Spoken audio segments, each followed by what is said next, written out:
রানওয়েতে পড়ে রইল চাকা এবং সেই অবস্থাতেই গুজরাট থেকে মুম্বাইয়ে পৌঁছলো বিমান। আজকের অন্যতম গুরুত্বপূর্ণ চমকে দেওয়া খবর।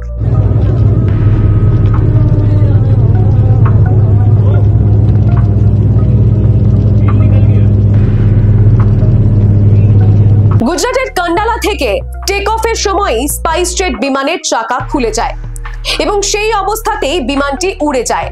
চাকা পড়ে থাকে রানওয়েতেই। পরে মুম্বাইয়ের ছত্রপতি শিবাজি আন্তর্জাতিক বিমানবন্দরে নিরাপদে অবতরণ করে সেটি এবং সৌভাগ্যবশত কোনো যাত্রী আহত হয়নি এই ঘটনায়। কিন্তু এটা কি হতে পারে? কিভাবে? চাকা ছাড়াই বিমান অবতরণ কি সম্ভব?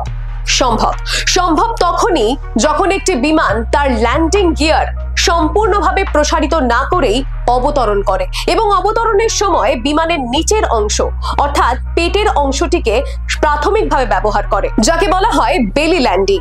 কিন্তু এই বেলি ল্যান্ডিং কি নিরাপদ? না, এই বেলি ল্যান্ডিং সম্পূর্ণভাবে ঝুঁকিপূর্ণ এবং শুধুমাত্র জরুরি অবস্থাতেই তা ব্যবহার করা হয়। এবং এই বেলি ল্যান্ডিং এর সময় বিমানের ইঞ্জিন এবং উইংস এর যথেষ্ট ক্ষতি হয়। তার কারণ বিমানটি অবতরণের সময় ল্যান্ডের সঙ্গে পিছলে যায় এবং এতে যাত্রীদের আহত হওয়ারও আশঙ্কা থাকে। এবং সেই সঙ্গে বিমানটি যেহেতু রানওয়েতে পিছলে যায়, সেই কারণে ঘর্ষণের ফলে স্ফুলিঙ্গ তৈরি হয়, যার ফলে আগুন লেগে যাওয়ারও আশঙ্কা থেকে যায়। এই আলোচনায় নিশ্চয়ই আপনাদের মাথায় এখন কতগুলি প্রশ্ন ঘুরপাক খাচ্ছে। সেই প্রসঙ্গে কতগুলি তথ্য আপনাদেরকে দিয়ে রাখি। আসলে বিমানের সাধারণত কয়টি চাকা থাকে এবং সেই চাকার আয়তন কত?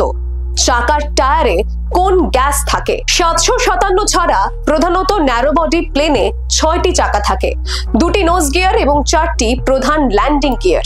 এই চাকার গড় আয়ু কত? মেইন হুইল সাধারণত 300 থেকে 450টি ল্যান্ডিং করাতে পারে এবং কিছুটা নির্ভর করে টায়ারের ক্ষতির ওপর। কিছু টায়ার অনেক বেশি সময় ধরে চলে, 600টি পর্যন্ত ল্যান্ডিং করাতে পারে, আবার কিছু 50-এর পরেই রিপ্লেসমেন্টের প্রয়োজন হয়। বিমানের টায়ারে সাধারণত শুষ্ক নাইট্রোজেন ভর্তি করা থাকে, যাতে তাপমাত্রা এবং বায়ুর চাপের পরিবর্তনের ফলে সংকোচন প্রসারণ কম হয়। Bureau report, the world news.